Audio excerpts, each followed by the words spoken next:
okay, this, I will separate your questions.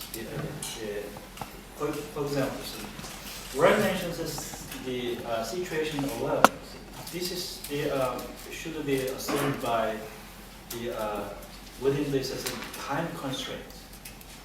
Time constraint. This is related to some emergency management case. If some accident, the situation awareness means to some the detection of accidents, and then some the understanding system, the characterization of these accidents, and then what's going on with this accident consequences. It should be some the make system within the time frame and space. This is very important. But there is some in the region case, we have a very time limit to transactional issues. Some accident was happened, so the rumors is the passing through the countries, what is the passing through. Within the time frame, we needed to make some response, the countermeasure to mitigate or recover the accident. That's why this is this regional situation awareness is very important.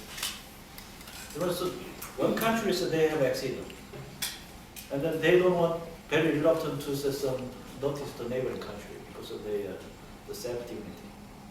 And then we don't know. That's why this is every country they have some detection system, like the technical measures. On the borders, the radiation, the environmental radiation, the detection network. But in that case, this is not the disaster management. This is crisis management. The consequence already is developed. That's something different. And then how to cooperate? As I mentioned before, this is we need to sharing the culture, or the sharing this is the situation awareness. That's why this is government-based approach.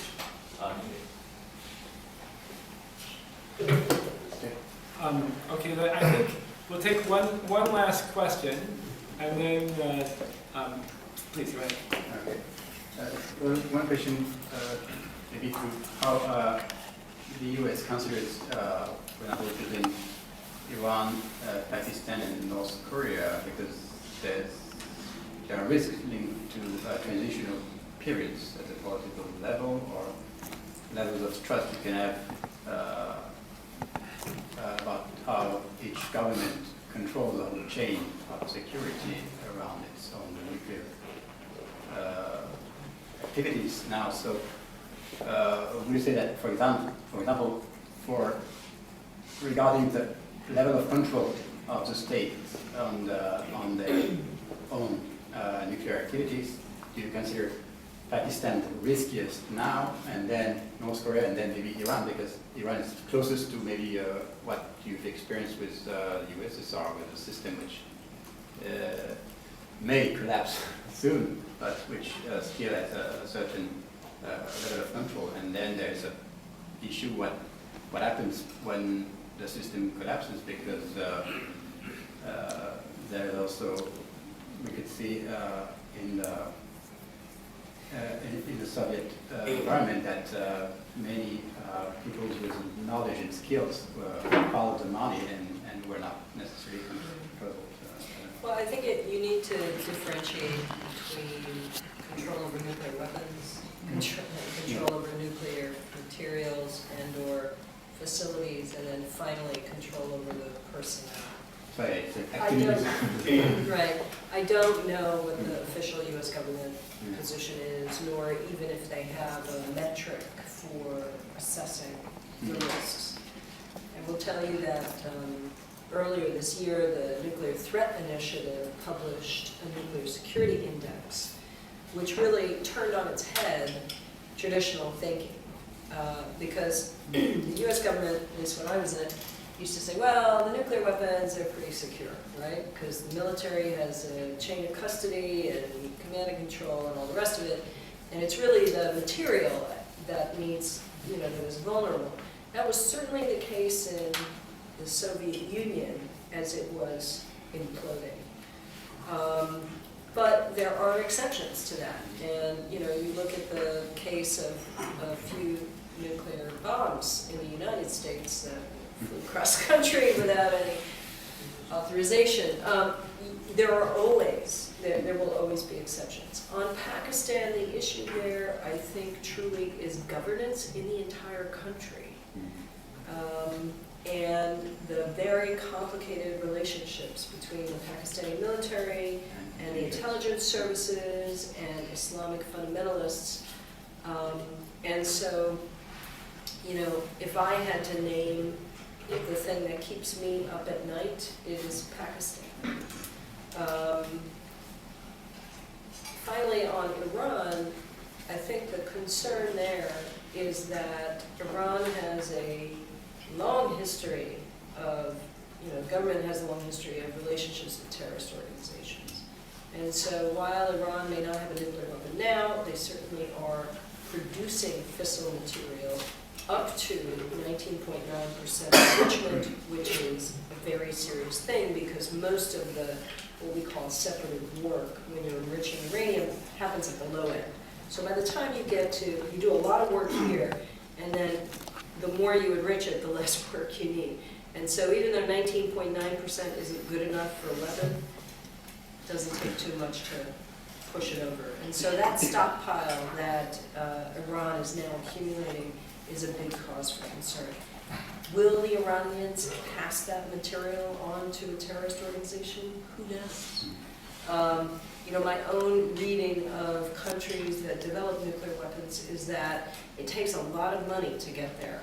And so that initial tranche of material is very precious. However,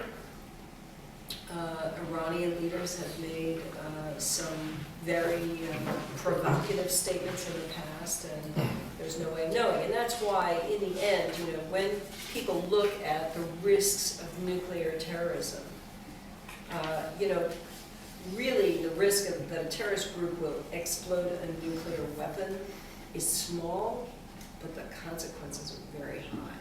And so you really need to have in place a variety of measures along the spectrum. And generally those, you know, to combat those or to reduce those risks, I guess. I want to thank our speakers and thank everybody for joining us here today. Thank you. I'm trying to do it in reverse, but I wanted to have a video to show the video. Yes, please. Before we close the session, I would like to thank you all the participants for sharing precious information and knowledge with us today. And maybe you know that September 21st, 21 is International Day of Peace. Based upon the initiative by international leaders and intellectuals in 1982, the General Assembly of the United Nations adopted a resolution which fixed the International Day of Peace. One of the initiators was the founder of the GCS International. That's why the GCS International is organizing a ceremony to celebrate the International Day of Peace. On that occasion, we have been organizing a very important international conference on world peace and international cooperation. So a conference is scheduled to be held in September 21. With your permission, I would like to add a special session with the same topic. That will be very interesting and very fruitful.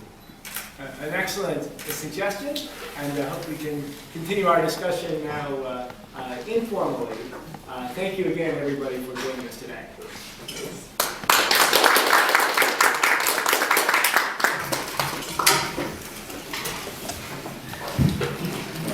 Thank you for coming.